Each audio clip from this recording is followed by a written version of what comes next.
नीतीश कुमार जी के बिहार में सनातन धर्म के ऊपर हमला हो रहा है और ये हमला बार बार हो रहा है।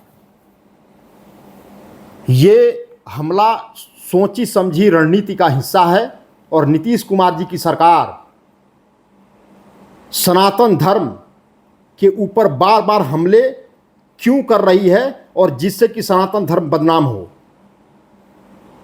इसका सबसे बड़ा उदाहरण अभी फिलहाल देखा गया कि बेगूसराय में शिव मंदिर में शिवलिंग को तोड़ा गया। दूसरे समुदाय के लोगों ने दरभंगा में जलती हुई चिता से लाश उठाकर फेंक दिया। तीसरी घटना, बिहार के शिक्षा मंत्री ने रामचरितमानस को फाड़ने के लिए और रामचरितमानस को गाली देने का कृत्य किया है, जो कहीं से भी शोभनीय नहीं है। उसकी निंदा होती गई और जब उसमें असफल रहे तो वो उनके आगे आरजेडी के सांसद मनोज झा जी ने अब हिंदुओं के अंदर जो जातियां हैं उसके अंदर में मतभेद करके और ये अपनी राजनीति और अपनी जमीन को मजबूत करना चाहते हैं। ऐसे ही रामनवमी की शोभा यात्रा में सासाराम और बिहार शरीफ के अंदर में उसके ऊपर एक विशेष समुदाय के लोगों द्वारा उसके ऊपर हमला किए गए, तलवारें लहराई गई और पत्थर फेंके गए।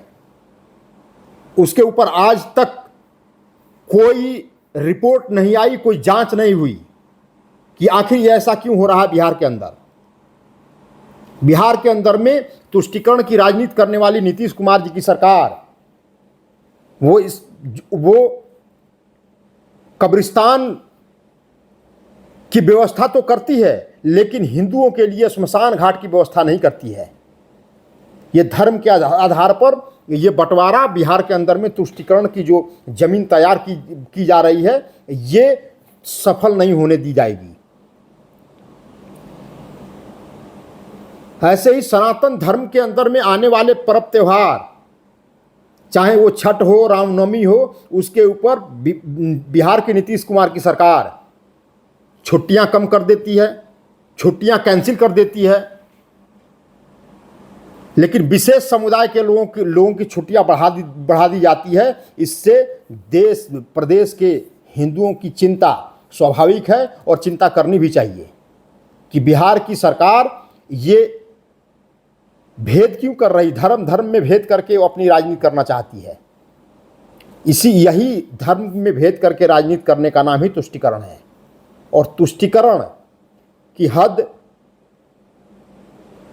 तब हो गई जब सरकार इसके ऊपर पूरे देश के अंदर लाउड स्पीकर जब सुप्रीम कोर्ट के निर्णय के बाद हटाए जा रहे थे, तब अगर पत्रकार ये नीतीश बाबू से पूछता है कि ये बिहार में लाउड स्पीकर हटाने की क्या व्यवस्था है, तो नीतीश कुमार जी कहते हैं कि ये व्यवस्था बकवास है, किसी तरह के लाउड स्पीकर कहीं से भी नहीं हटाए जाएंगे।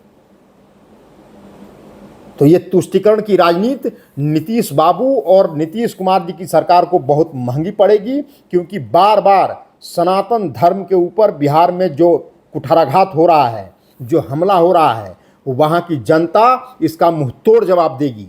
आने वाले समय में इनके जो ये जमीन मजबूत करना चाहते हैं अपने राजनीति की, वो जमीन अब तक की जमीन में सबसे कमज़ोर जमीन होगी। वहाँ प्रदेश की जनता उनको सबक सिखाएगी।